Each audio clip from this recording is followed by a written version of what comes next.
გამარჯობა, მეგობრებო. დღეს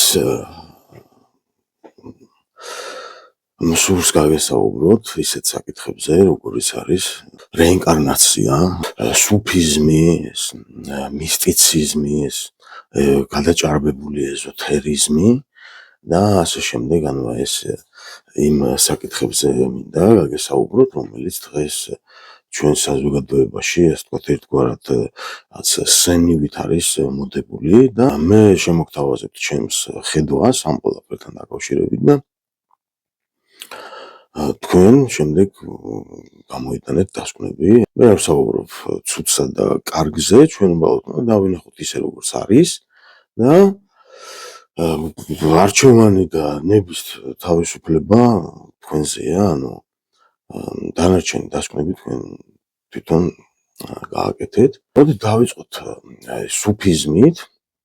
ეს არის ისლამური ფილოსოფიის, ისლამური რელიგიური ფილოსოფიის სიღრმისეული პრაქტიკა, უფრო პრაქტიკული ხასიათი აქვს ამ სწავლებას.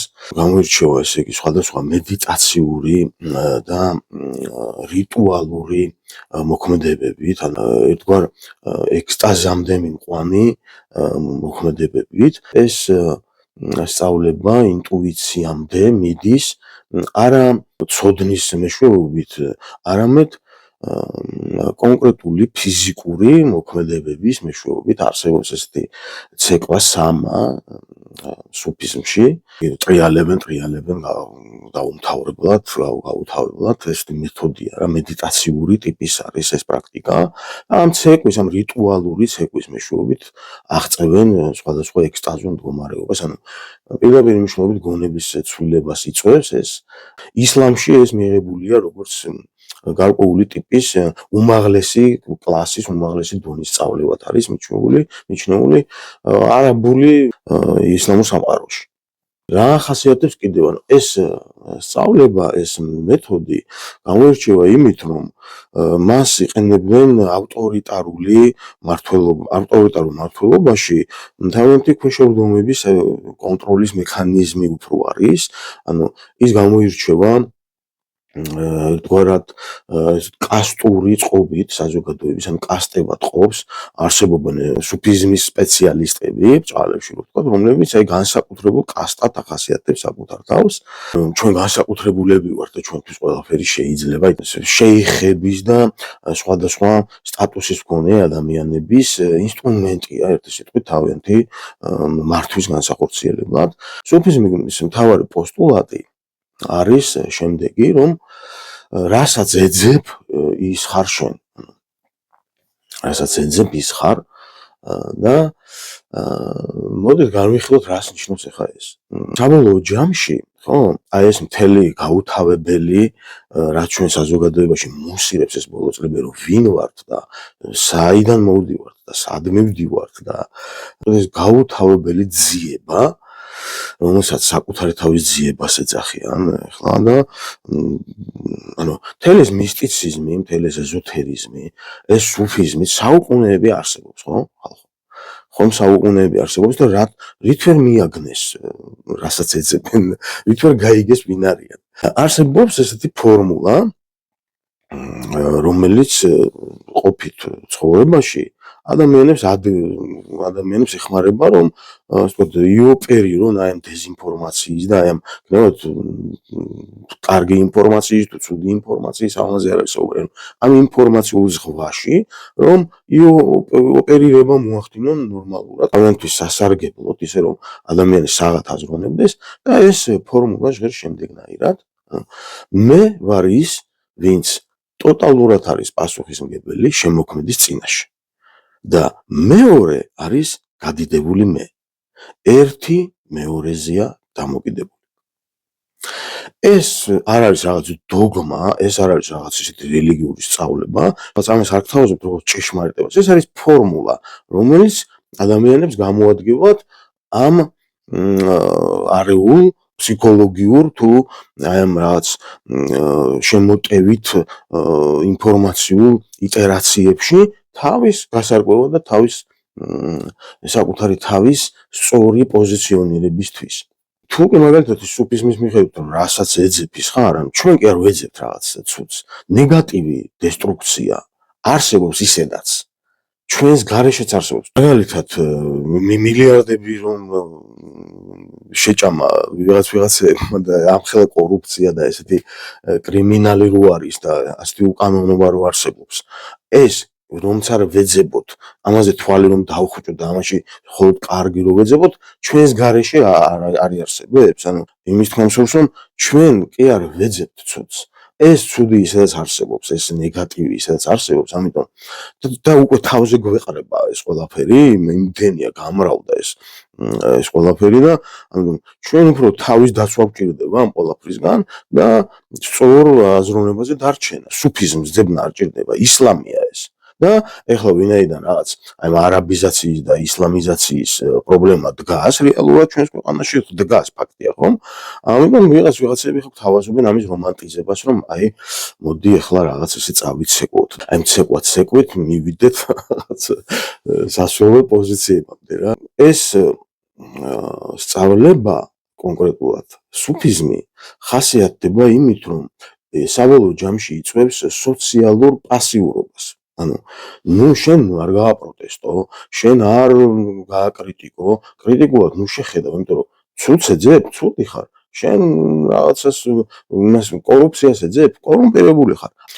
ანუ ეს არის განხეთქილების დამფესი ძალიან ისეთი სიღრმისეული და ძალიან ფაქიზად მოსაპყრობი თემაა და რეალობაში თესავს განხეთქილებას და მოუწოდებს იგი მისკენ რომ ჩუმად იყავი რა მოდი დაემორჩილე შენ დაწყნადე და შენ თავი ვერ გაგირკვევია ჯერ ვინ ხარ ის გაარკვიე სად მიდიხარ საიდან მოდიხარ რა გინდა საერთოდ ცხოვრებაში ის გაარკვიე და მე მოდი რა ჩემთან ეს ვიტყვით ეს არის მემარცხენე რადიკალიზმის მემარცხენე რადიკალური სწავლების ერთ-ერთი საფუძველი ფუნდამენტია ესეთი რა.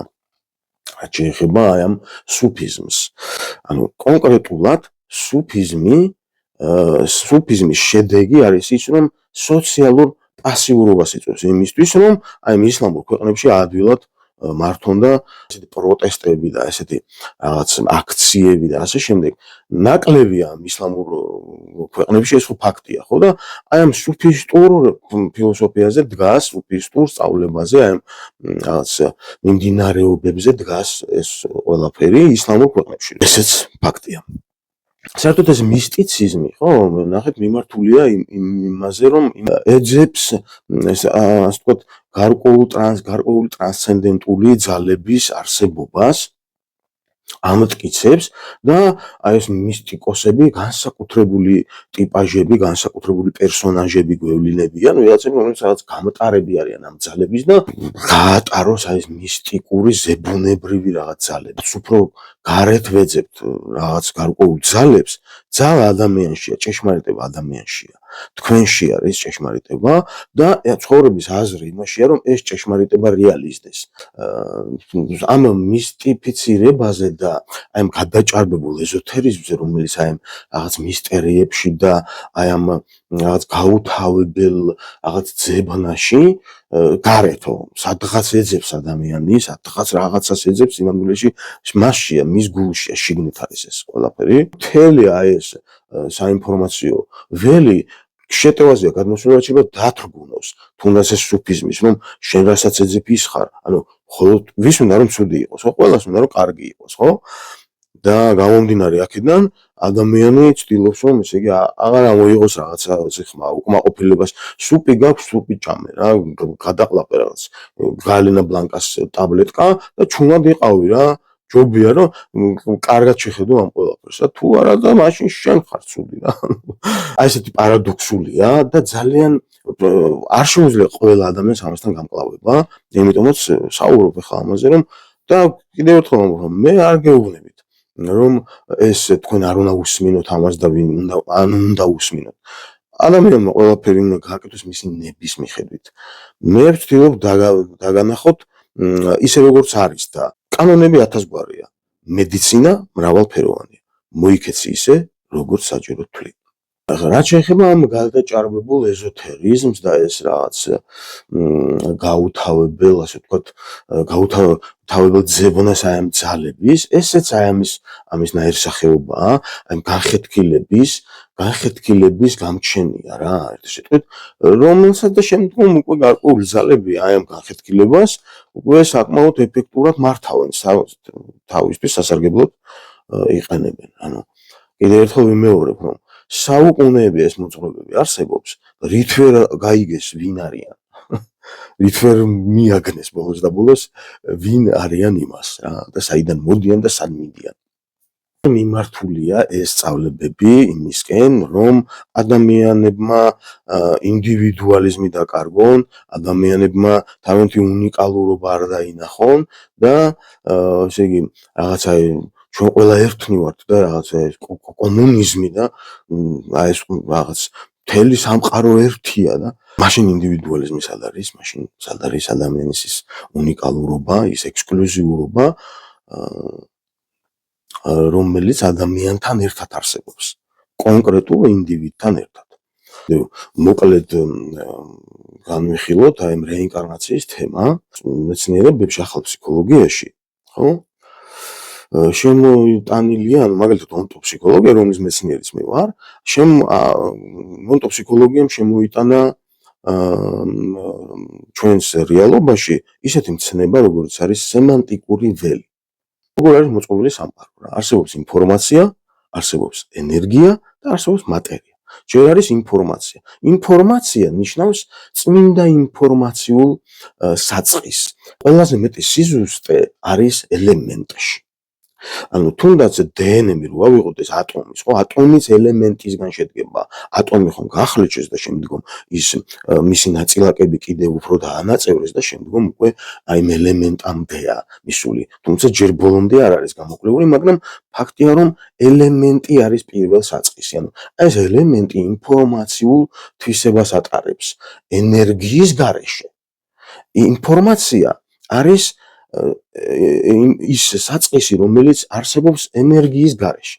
აი ეს სემანტიკური ველი არის ბუნების წმინდა ინფორმაციული ველი, რომელიც არსებობს ენერგეტიკის გარეშე. ეს ინფორმაცია აქტიურდება მაშინ, როდესაც ადამიანი რაღაცას შეიცნობს და უკვე ენერგეტიკული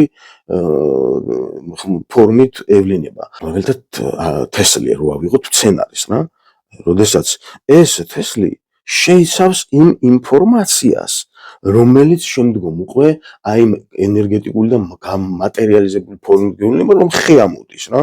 და მუხა ის რკო შეიცავს იმ ინფორმაციას, რომელიც რომ ამოდის მატერიალიზდება, რეალიზდება და შემდგომ ხედავთ ჩვენ მუხის ხეს.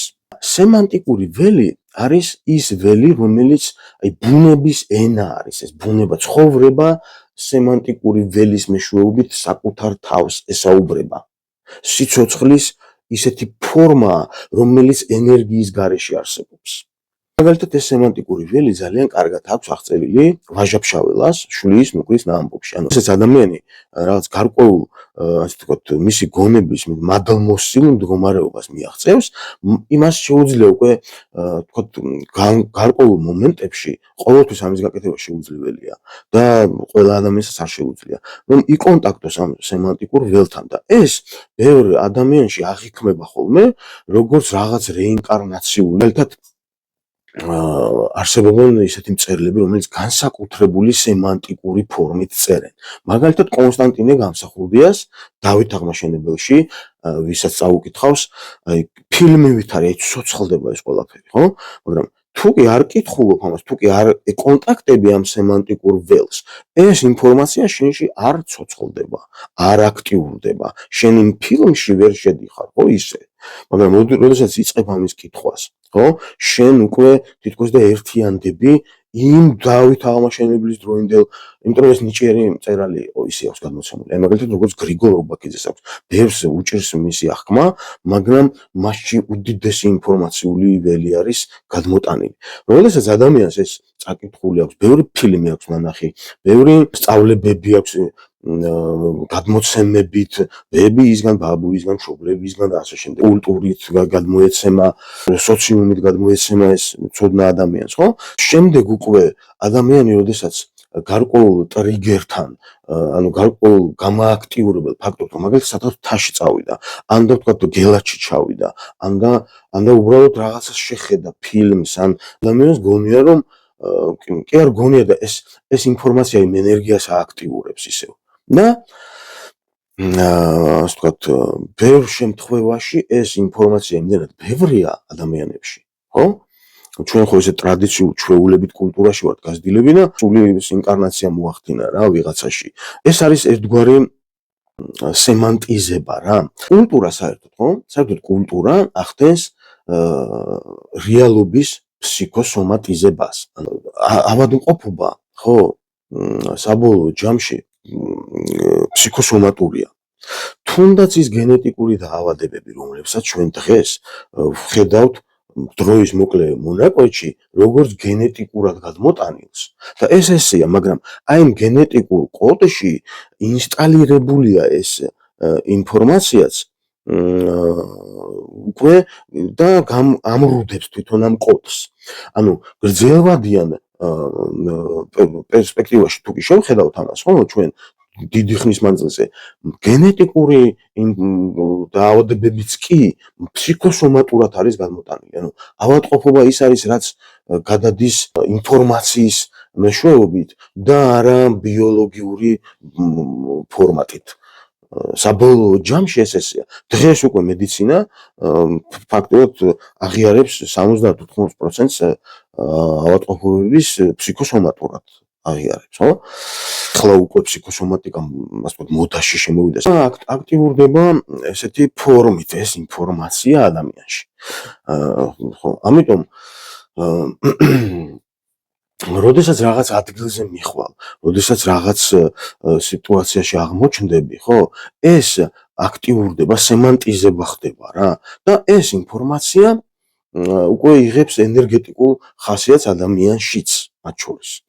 მაგალითად, როგორც ვთქვათ, ბუდიზმში, ხო, ლამას რელიგიაში რომ არის, რომ პატარა ბავშვს რომ ზდიან, ლამა უნდა გახდეს, ხო, ისინი თვლიან, რომ ამ პატარა ლამაში ის სული რეინკარნირდა, ეს არ შეიძლება ჩვენ მივიღოთ როგორც ინკარნაცია, იმიტომ რომ მას აი პატარა ბავშვს ზდიან ის ბერები, ტიბეტელი ბერები, რომლებიც აი ეს მოხუცი ხალხია, ის დაგნებავთ არა მოხუცები და ახალგაზრდები, მაგრამ იმათაც ზდიდნენ აი ეს ბერები და იმათ კიდევ აი ეს ბერები და აი ეს ინფორმაცია, ეს ტრადიციული, ჩვევითი, კულტურული მონახაზი, ეს ვექტორი, ხო, ითვალისწინებს იმ ინფორმაციის გადმოტანას, ამიტომ შესაბამისად ამ პატარა ბავშვის აქტიურდება ის ენერგია, რომელიც აი ამ ინფორმაციას მოყვება, რომელიც აი ინფორმაციის გადმოტანას თან ახლავს.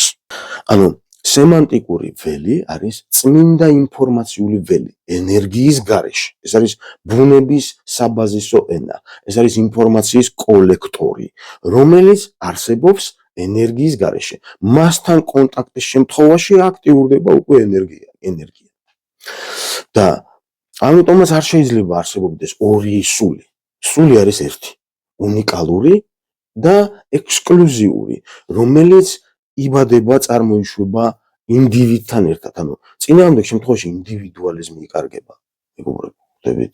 შეიძლება ახლა ესე პირდაპირ რაღაც დავეტაკოთ და ამ ხელისწავლებებს რაღაც უავყოთ, ხო? ფარდობითია.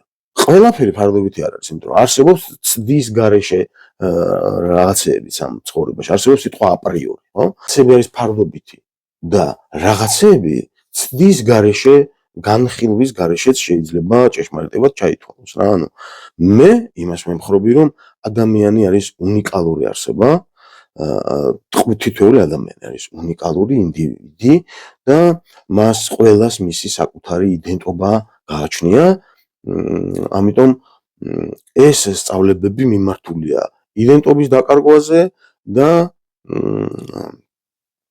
ეს სწავლებები მიმართულია, ასე ვთქვათ, აი ამ ინდივიდუალიზმის, აი ამ უნიკალურობის გაფანტვაზე, რომ ადამიანმა ნაკლებად შეძლოს საერთოდ ესეა სისტემა მოწყობილი, რომ ყველაფერი აწვევა ადამიანს იმისკენ, რომ მან ნაკლებად შეძლოს მისი უნიკალური ძალის, მისი რეალური შესაძლებლობების აღმოჩენა. დასკვნები თქვენ თვითონ გააკეთეთ. მე ჩემი მხრივ მინდოდა რომ აი ეს დამენახებინა თქვენთვის. მადლობა ყურადღებისთვის.